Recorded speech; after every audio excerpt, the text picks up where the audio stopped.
Hello students, last topic में हमने करा था electric field intensity on axial line, equatorial line और एट एनी पॉइंट।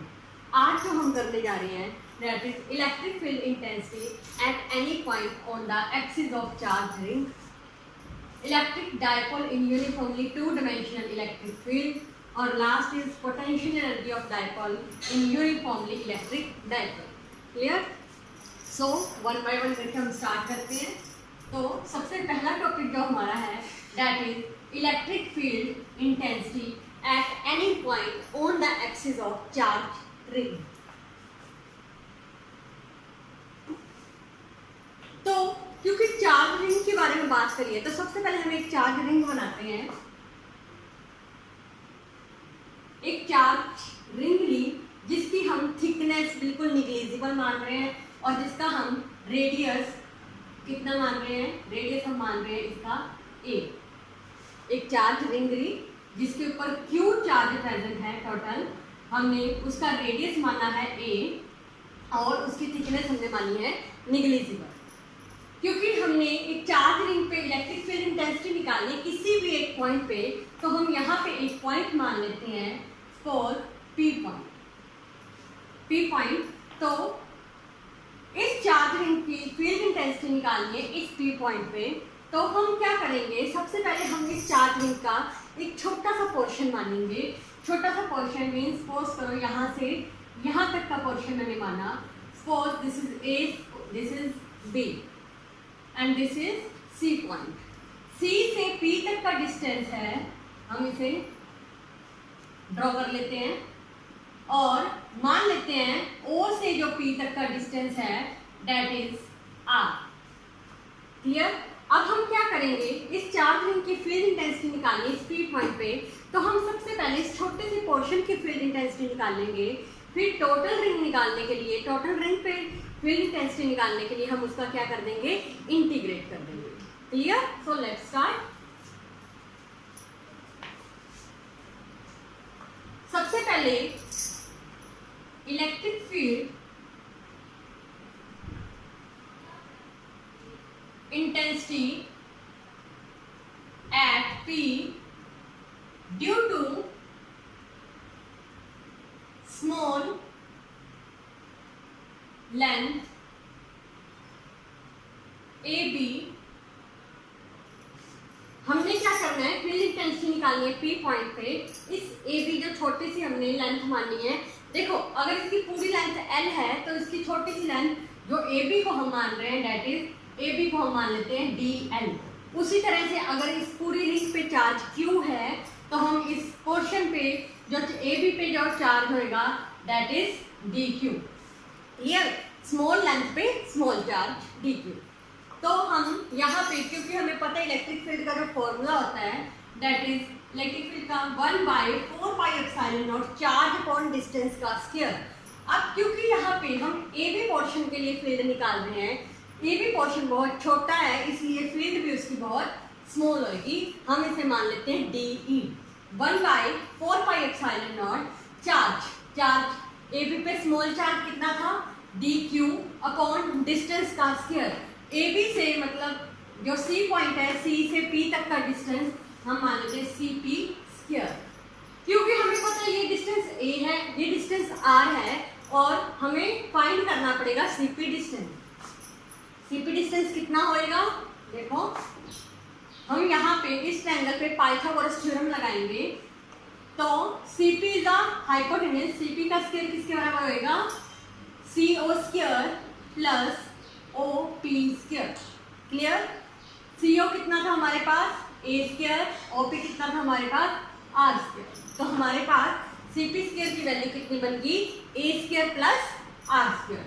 तो फिल कर देंगे इसमें, तो हमारे पास आ जाएगा 1/4πε0 DQ over A square plus R square. Clear? Now हमें क्या करना है, इसमें हमें DQ की वैल्यू फाइंड करनी है। DQ की वैल्यू कितनी होगी, देखो अगर अपने पास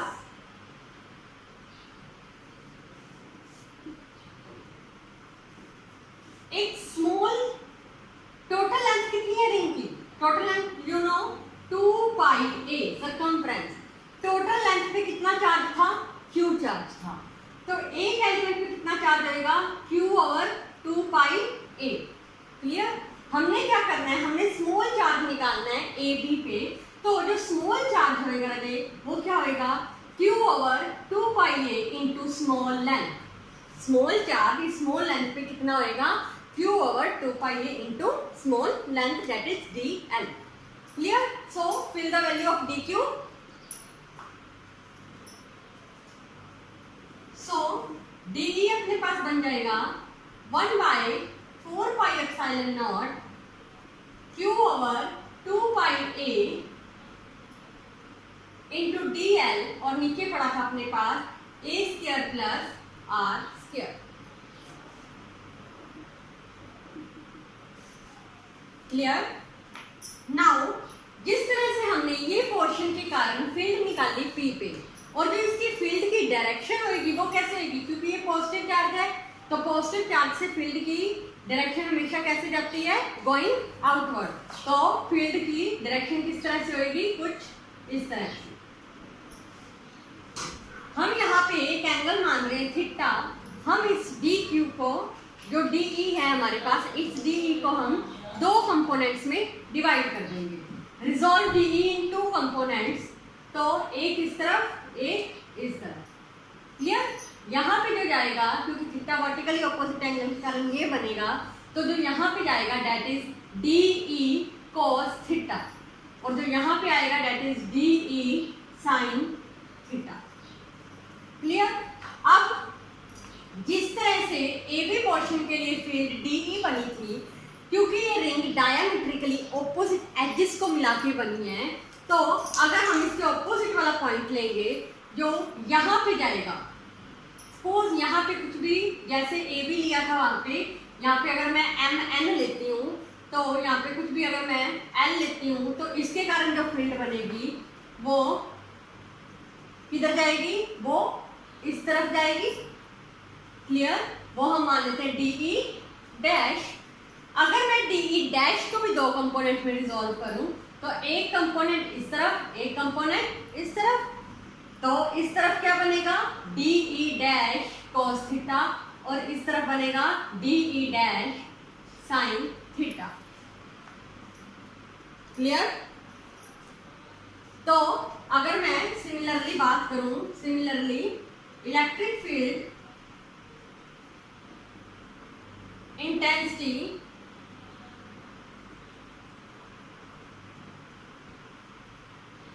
at P due to Mn, तो यहाँ पे मेरे पास डी ई डैश भी क्या बनेगा? 1 by 4 pi epsilon naught q over 2 pi a dl over a square upon r square. बिल्कुल सेम बनेगा, क्योंकि जितना डिस्टेंस यहाँ से p तक का है उतना ही डिस्टेंस यहाँ l से p तक है। क्लियर? तो यहाँ से हमने देखा कि जो डी ई है वो किसके बराबर आ गई? डी ई डैश के बराबर इन मैग्नीट्यूड। क्लियर? अब आप यहाँ पे कुछ लाइंस लिखोगे कि resolve D E into component D E cos theta and D E sin theta, similarly D E dash into component D E dash cos theta and D E dash sin theta. यहाँ से आप देखो कि जो D E sin theta है और D E dash sin theta है, क्योंकि डी ई और डी ई डैश का बिल्कुल बराबर है, इसलिए ये क्या हो गए?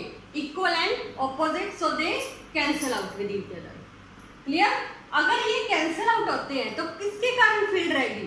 फील्ड सिर्फ कोस थीटा वाले कंपोनेंट के कारण रहेगी, क्योंकि मैंने तो सिर्फ ये दो चार्जेस, दो एलिमेंट्स लिए। ये पूरी रिंग में डायमीट्रिकली ऑपोजिट एजेस को मिला के बहुत सारे एलिमेंट्स बनेंगे, इसलिए जो नेट फील्ड बनेगी, जो रिजल्टेंट फील्ड बनेगी अपने पास, वो क्या बनेगी? जो रिजल्टेंट फील्ड हमारे पास टोटल फील्ड बनेगी, वो बनेगी सिर्फ कोस वाले कंपोनेंट के कारण, means D E cos theta का अगर हम इंटीग्रेशन कर दें, इंटीग्रेशन में हम उसका टोटल कर दें, जितने भी कोस थीटा वाले कंपोनेंट आएंगे तो उन सारे कोस कोसिटा वाले कंपोनेंट को मिलाना है, मतलब हम समेशन भी डाल सकते हैं, यहाँ इंटीग्रेट भी डाल सकते हैं, सेम है। तो यहाँ पे हमने डी कोसिटा का इंटीग्रेशन करने से हमारे पास क्या बनी, यहाँ पे नेट फील्ड बनी। क्लियर? यहाँ पे हमारे पास बनी नेट फील्ड। नेट फील्ड हमारे पास बनी इंटीग्रेशन ऑफ डी कोसिटा। अब डी की वैल्यू तो हमें पता है, ये हम यहाँ पे फिल कर देंगे। तो डी की वैल्यू हम यहाँ पे फिल कर रहे हैं, integration of 1/4 pi epsilon not Q over 2 pi A dl over a square plus r square. अब cos थीटा, cos थीटा क्या होता है, बेस ओवर हाइपोटेन्यूज। इस ट्रायंगल में अगर थीटा के सामने वाला हमें पता परपेंडिकुलर, तो बेस क्या बना ये और हाइपोटेन्यूज बनी, बेस क्या बना OP और हाइपोटेन्यूज बनी CP। OP की वैल्यू कितनी है हमारे पास, OP की वैल्यू है R और CP की वैल्यू रखिए, CP स्क्वायर की वैल्यू अगर a square plus r square थी तो CP की वैल्यू कितनी होगी, CP की value a square plus r square की पावर 1/2। क्लियर? नाउ जो कॉमन आ रहा है इंटीग्रेशन से बाहर आ रहा है, उसे बाहर निकाल देंगे। 1/4 पाई एप्सिलॉन नॉट क्यू भी बाहर आ रहा है, 2 पाई a भी बाहर आ रहा है, ये दोनों बेस सेम है, पावर ऐड हो जाएंगी जो कि बाहर आ जाएगा। a square plus r square की पावर 1/2 प्लस 1 दैट इज 3/2। एक r भी बाहर आ रहा है, अंदर क्या रह गया, अंदर हमारे पास रह गया सिर्फ dl। Clear? 1/4 pi epsilon not QR over 2 pi a square plus r square 3/2। dl रखे स्मॉल लेंथ की। अगर स्मॉल लेंथ का हम पूरा इंटीग्रेशन कर रहे हैं, इंटीग्रेशन में टोटल लेंथ कितनी है इसकी 2 पाई a, तो यहाँ हम फिल कर सकते हैं 2 पाई a, हम यहाँ पे फिल कर देंगे 2 पाई a। 2 पाई a से 2 पाई a कट हो रहा है, तो हमारे पास क्या बचा 1/4 पाई epsilon not QR over a square plus r square 3/2। This is your result. So note down, ये हमने फील्ड इंटेंसिटी निकाली है किसी एक पॉइंट पे due to on the axis of charge ring. Due to charge ring, ring के कारण हमने जो फील्ड बनती है उसकी वैल्यू हमने यहाँ पे फाइंड आउट करनी। Clear? Now some special cases.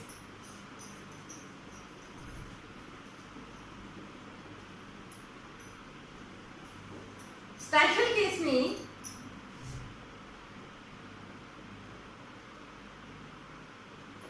First special case है कि अगर ये P पॉइंट बिल्कुल O के पास आ जाए, if P lies very close to O, अगर ये P पॉइंट O के बिल्कुल पास आ जाता है, पास आ जाएगा तो राजे कौन सा डिस्टेंस खत्म हो रहा है, R डिस्टेंस खत्म हो रहा है, तो R को हम क्या कर देंगे, निगलेक्ट कर देंगे। तो इसमें हम R को निगलेक्ट कर देंगे तो A बचेगा अपने पास। तो रिजल्ट क्या बन जाएगा, रिजल्ट बनेगा 1/4 पाई एप्सिलॉन नॉट Q ओवर, अगर यहाँ से R खत्म हो रहा है, A की कितनी पावर बन जाएगी यहाँ पे 3। क्लियर?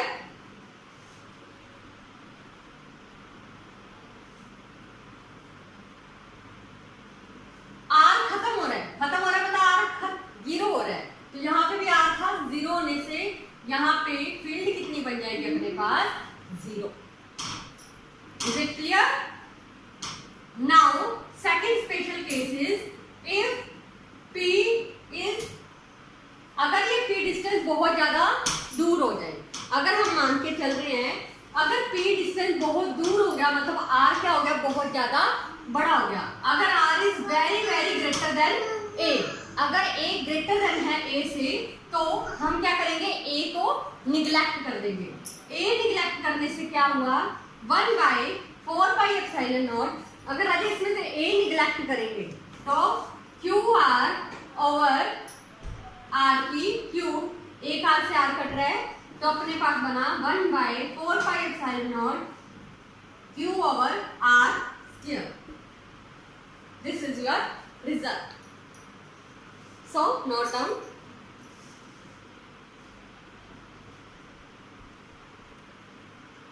क्लियर.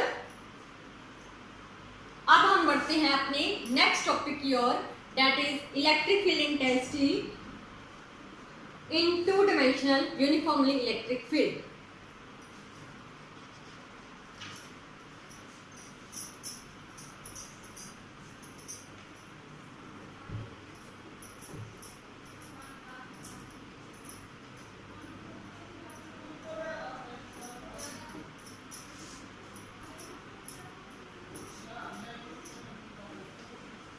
तो हम टॉपिक लिख रहे हैं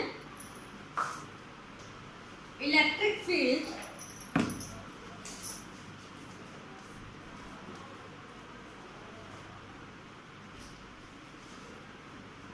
इन यूनिफॉर्मली टू डिमेंशनल इलेक्ट्रिक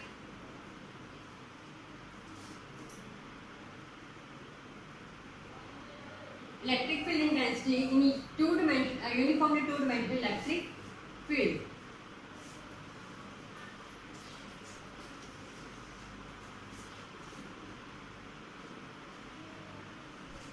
तो स्टार्ट करते हैं. This is very interesting topic.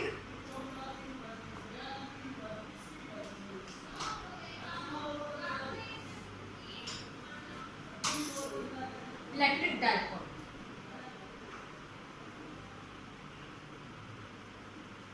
हमने यहाँ पे इलेक्ट्रिक डायपोल है एक, किसमें पड़ा है वो, टू डिमेंशनल इलेक्ट्रिक फील्ड के अंदर पड़ा है. तो उस टाइम पे कितनी उसकी फील्ड बनेगी वो हमने कैलकुलेट करना है. क्लियर.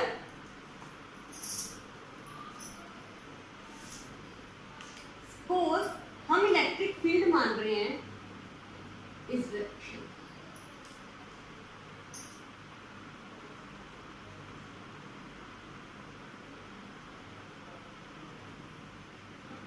इसके डायग्राम को समझाने से पहले मैं आपको ओरली थोड़ा सा कुछ समझाना चाहती हूँ कि मान लो हमारे पास एक डायपोल है, किसके अंदर पड़ा है, इलेक्ट्रिक फील्ड के अंदर पड़ा है.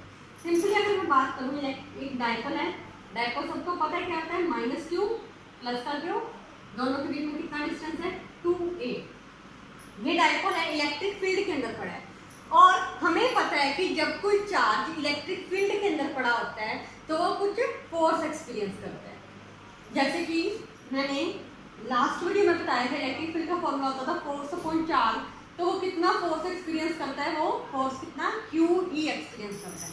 अब चार्ज यहाँ पे भी है, चार्ज यहाँ पे भी है, दोनों चार्ज किसके अंदर पड़े हैं, इलेक्ट्रिक फील्ड के अंदर. तो दोनों ही चार्ज क्या एक्सपीरियंस करेंगे, फोर्स एक्सपीरियंस करेंगे. क्लियर. अगर मैं मानूं कि इलेक्ट्रिक फील्ड हमारे पास कुछ इस डायरेक्शन में लग रही है, तो ये भी फोर्स एक्सपीरियंस करेगा, ये भी फोर्स एक्सपीरियंस करेगा. तो अगर इस डायरेक्शन में तो क्योंकि अगर ये फोर्स एक्सपीरियंस कर रहा है, ये भी सपोज दिस इज डायपोल, ये भी फोर्स एक्सपीरियंस कर रहा है, ये भी फोर्स एक्सपीरियंस कर रहा है. तो अगर क्योंकि ये नेगेटिव चार्ज है तो ऑब्वियसली एक फील्ड की डायरेक्शन में फोर्स एक्सपीरियंस करेगा, क्योंकि ये पॉजिटिव है. तो एक ऐसा होएगा जो फील्ड के अलोंग मूव करेगा. अगर मान लो ये फोर्स एक्सपीरियंस कर रहा है नीचे की तरफ, तो ऑटोमेटिकली दूसरा किधर जा रहा है, ऊपर की तरफ. तो ये क्या हो रहा है, ये रोटेट हो रहा है. रोटेट हो रहा है. तो हम इस आर्टिकल में यही करेंगे कि अगर एक डायपोल इलेक्ट्रिक फील्ड में पड़ा होता है तो वो कुछ फोर्स एक्सपीरियंस करता है. फोर्स एक्सपीरियंस करने से वो क्या होने स्टार्ट हो जाएगा, रोटेट होना स्टार्ट हो जाएगा. रोटेट होएगा तो फिर आगे हम कैलकुलेट करेंगे. आप सबको पता रहे फोर्स अगर रोटेट करते तो क्या प्रोड्यूस करता है, टॉर्क. कंसेप्ट समझा होगा टॉर्क का. टॉर्क क्या होता है मैं बता दूं आपको, रोटेशनल इफेक्ट ऑफ फोर्स. अगर ये फोर्स रोटेट करेगी तो फोर्स रोटेट करने से क्या प्रोड्यूस होता है, टॉर्क. तो इस आर्टिकल में हमने मेनली टॉर्क कैलकुलेट करना है. क्लियर. तो हम स्टार्ट कर रहे हैं. एक डायपोल है, हम उसी तरह से डायपोल को इस डायरेक्शन में बनाने के बजाय हम डायपोल को थोड़ा इस डायरेक्शन में बनाएंगे।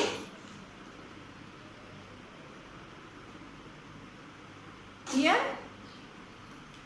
ये है अपने पास नेगेटिव का चार्ज, ये है अपने पास पॉजिटिव का चार्ज। यहां पे मान लेते हैं ए पॉइंट, यहां पे मान लेते हैं बी पॉइंट।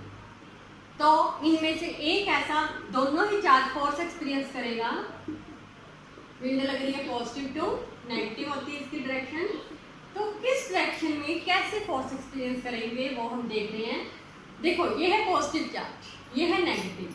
तो पॉजिटिव नेगेटिव फील्ड हमेशा पॉजिटिव टू नेगेटिव जाती है, तो फोर्स भी कैसे एक्सपीरियंस करेगा, ये जो है ये इस डायरेक्शन में फोर्स एक्सपीरियंस करेगा।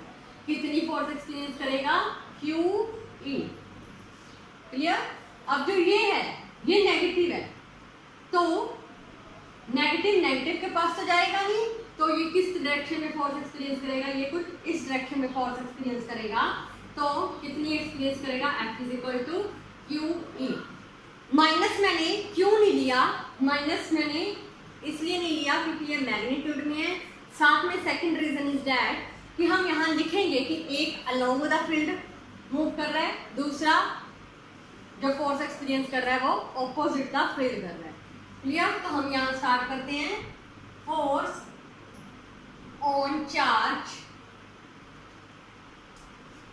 प्लस क्यू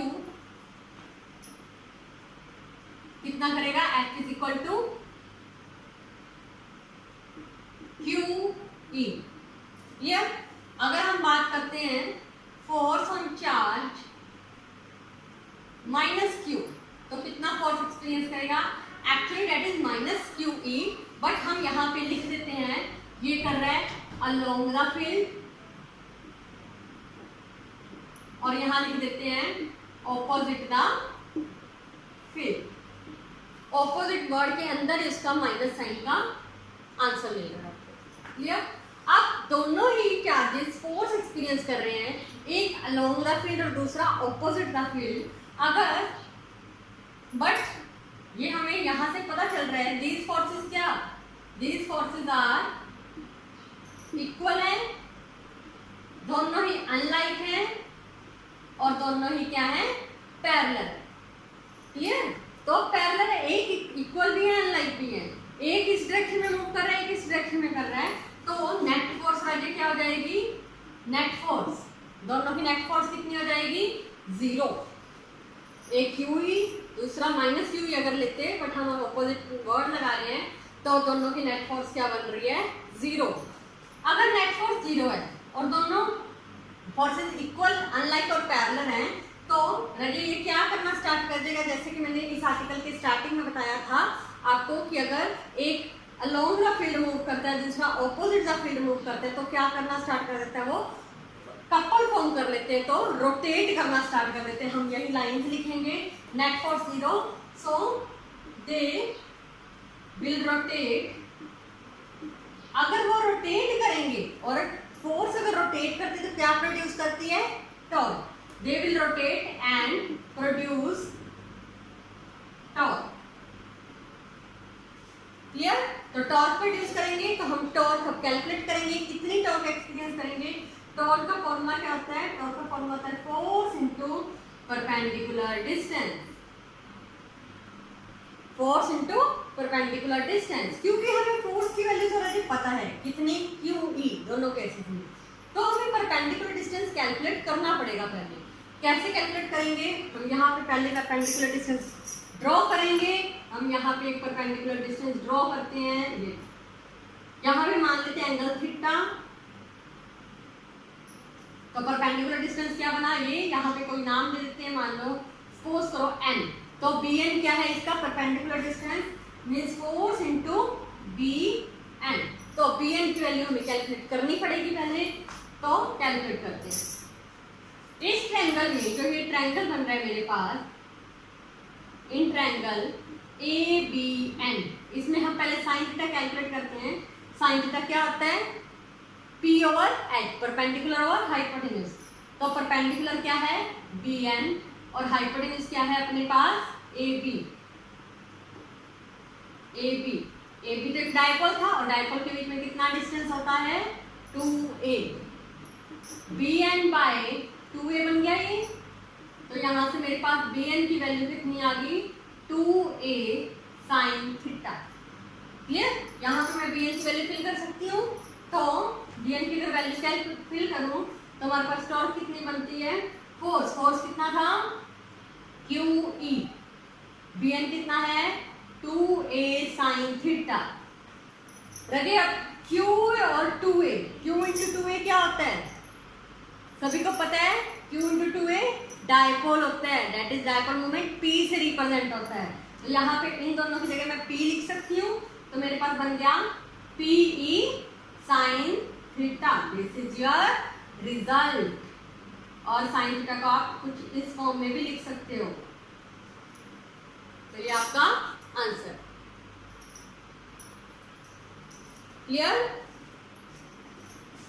अगर हम इस आर्टिकल के स्पेशल केसेस की बात करें तो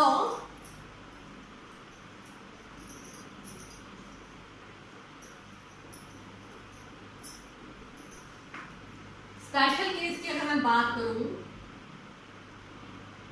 पहला स्पेशल केस है कि अगर थीटा 0 हो जाता है, अगर थीटा 0 हो जाता है तो टॉर्क क्या बन जाएगा PE sin 0।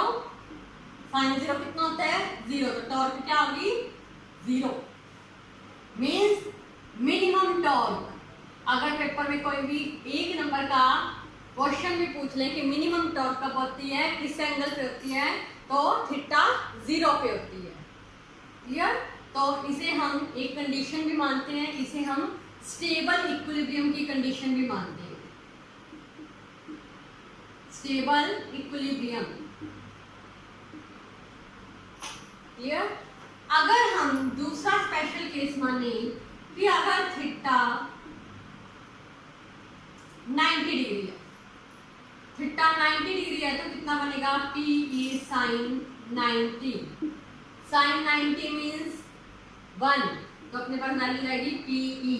This is the maximum torque. अगर पूछा जाए मैक्सिमम टॉर्क किस एंगल पे होती है तो थीटा 90 डिग्री पे होती है।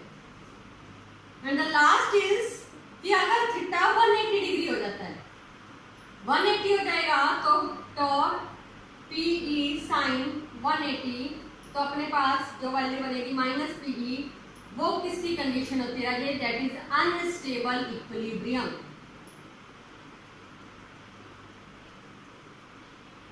Clear?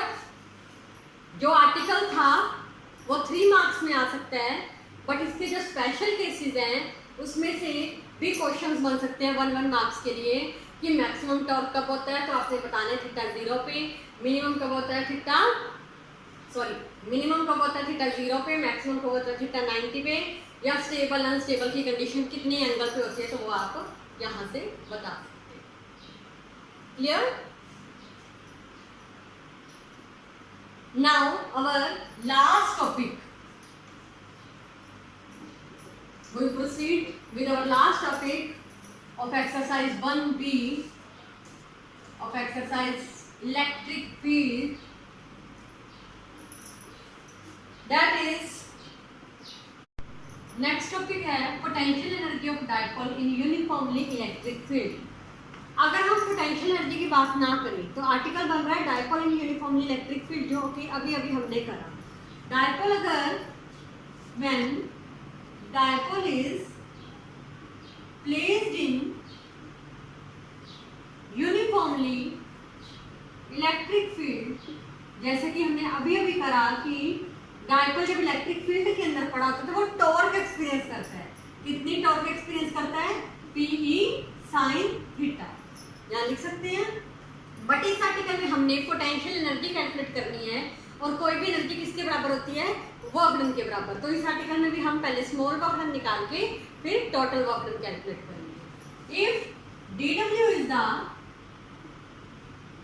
Small amount of work done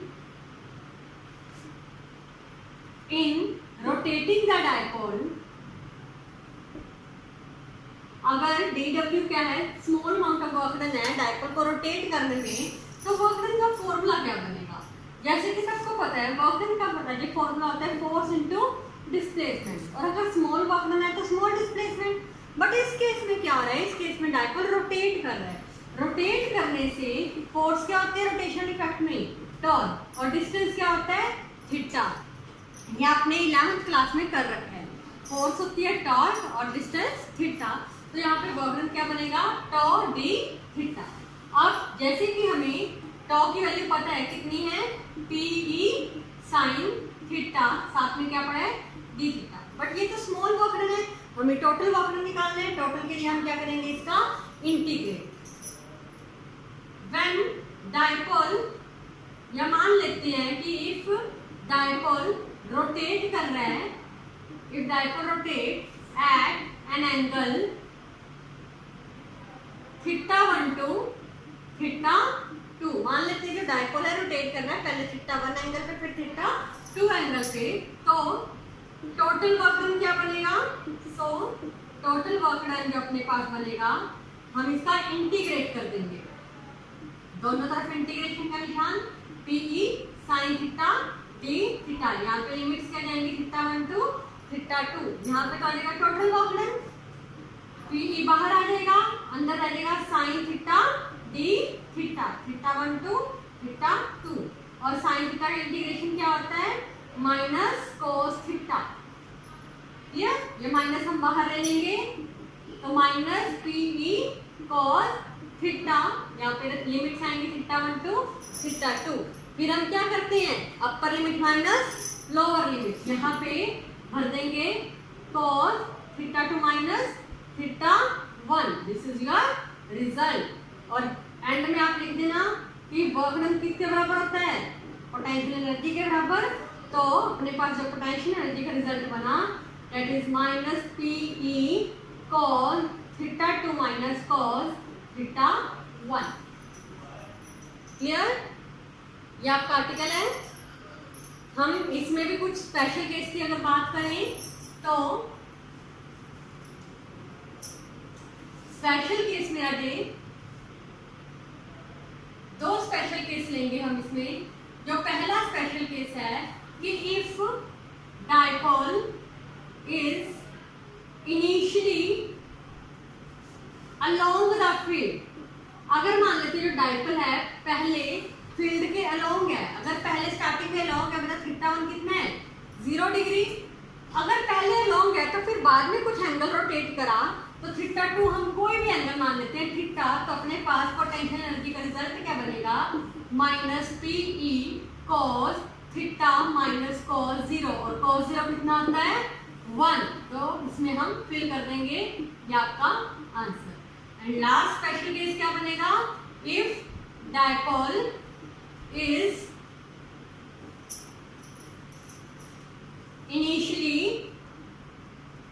at right angle, अगर वो स्टार्टिंग में 90 डिग्री के एंगल पे, तो थीटा 1 कितना है 90 और थीटा 2 मान लेते हैं कोई भी कुछ एंगल थीटा, तो यहाँ पे पोटेंशियल एनर्जी का रिजल्ट बन जाएगा minus P E cos theta minus cos 90, और कॉस 90 वाले 0 होता है तो क्या आ जाएगा थीटा। बस ये आपका आंसर बन जाएगा। क्लियर, आई होप वीडियो आपको पसंद आई हो। अगर कोई भी डाउट हो तो प्लीज कमेंट बॉक्स में कमेंट करके बताएं। Thank you.